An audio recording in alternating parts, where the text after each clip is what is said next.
umviriza rero nukuri je nari ndagukumbuye ariko rero nukuri mfise ubwoba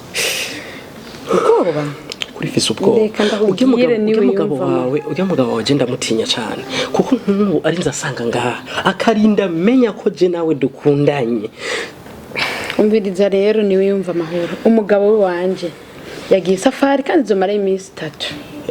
Muri iyo minsi 3 ego Beki sire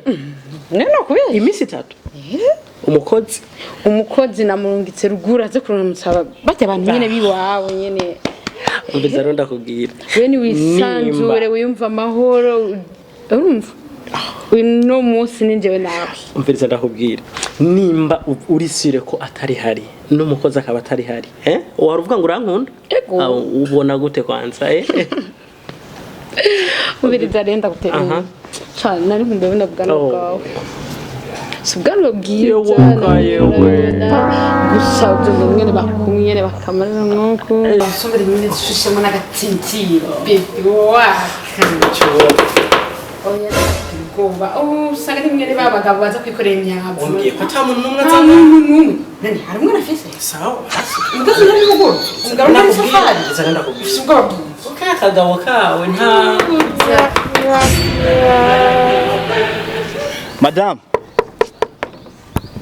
Madame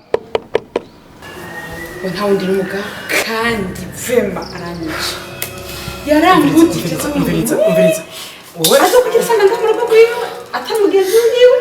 none n'abagenzi be bose arabaza umviriza we nakubwiye ubwanwa nibwo bumpege nakubwiye ndabukure uranga imana yanjye ndabigenza gute yo basi mwebwe kanaga igere mu mana haro ndagomba barangije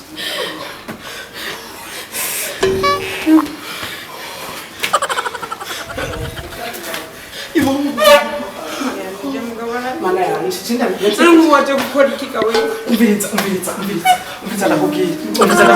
umviriza niwe wampamagaye uke kwanza umviriza ndatoye solution jendi bakame sinanigwa umviriza impunzu z'umugore ziwawe nihindura umugore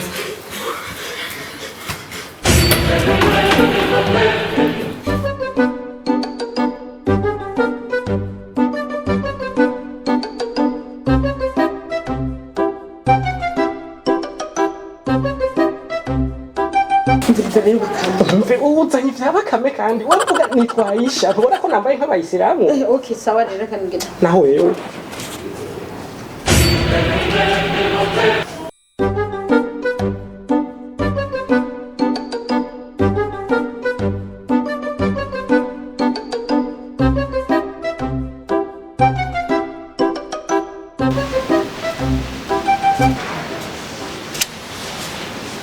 ndabona mwana usaba shize karabona sheri uyu n'umugenzi wanje yitwaisha abamubwiza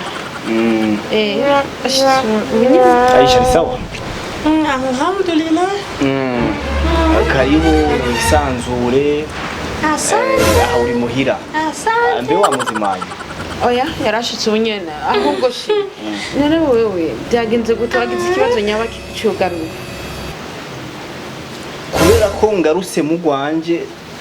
ni kibazo nagize ikibazo ubusa warugiye safari ngasenze wagize ingorane nyabaki Aisha kuba nagiye nkaba ngaruse mu gwanje hari ikibazo biteye iyi nzu ni gwanje shida na mimi nataka kwenda na tena oya banza wavuze wa muzimanye oya ura muzimanye ndabugenda umuzanira agafana kugira agenda nyoye oya ni mubirekere oya utezwa kugenda tukuzimanye oya banza umuzanira agafana agenda kanyoye hama umviriza condition ndaguha kabahe mubwiza cugenda ukagura mu Nyakabiga hose ukakabura mu Nyakabiga duga hariya muri Jabe umviriza ukihenda ukagaruka utagiye mu Nyakabiga ndagusubizayo gerageza kandi ifana zo mu Nyakabiga ndazizi ukihenda ukazana yo mu Bwiza ndayimenya ko ari yo mu Bwiza Uko zo mu bwiza usanga ari pirate barazipirata mu Nyakabiga Jabe ziyo usanga ari nziza Nyarusa rero Aisha umvise agira ngaho umvise ndakubwira ikintu kimwe ngoma ndakubwira ikintu ntuzomubwire ujya mugore urumva nibaze ko uri umuntu akuze ivyo tuvugana utazogenda kubivuga yani umvise ndakubwira jewe ujya nkunda abantu birabura mu buso wawe ujya mukobwa jewe sinamukunda kwabaye ukumuma ku nguvu nanje ntamushaka rero nanje kuba nikunda abantu birabura nk'uko wawe heraba amaso yawe yani sikiliza nikwambie yani uyundi munsi wasi nzoza ndakurabe oya umviriza urafite telefone kwanza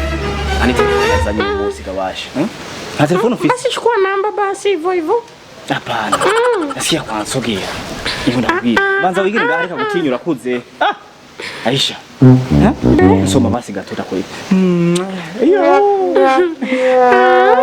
urabona ukuntu uri mwiza nakufira amaso yawe lakini kumbura kijana mugabo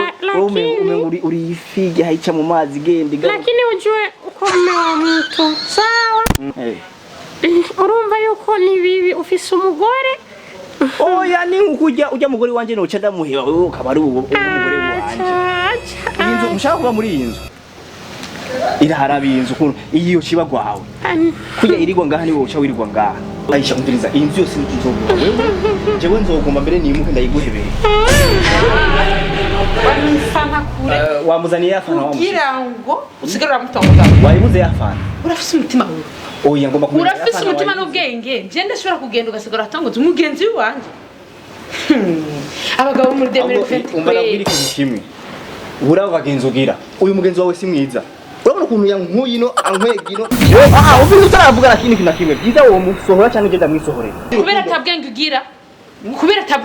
oya ari ukuntu ucubanza ukamwumviriza ugira urabe intumbero yiwe ko agomba kumusambuza canke atagomba kuza mbwa uyu mugenzi wawe ni mubi uyu Aisha ni sutwa umviriza Aisha sohoka cyane ndakwisohorera sohoka nyaru oya ndiko ndarota cyane nivyo mbonye Aisha sawa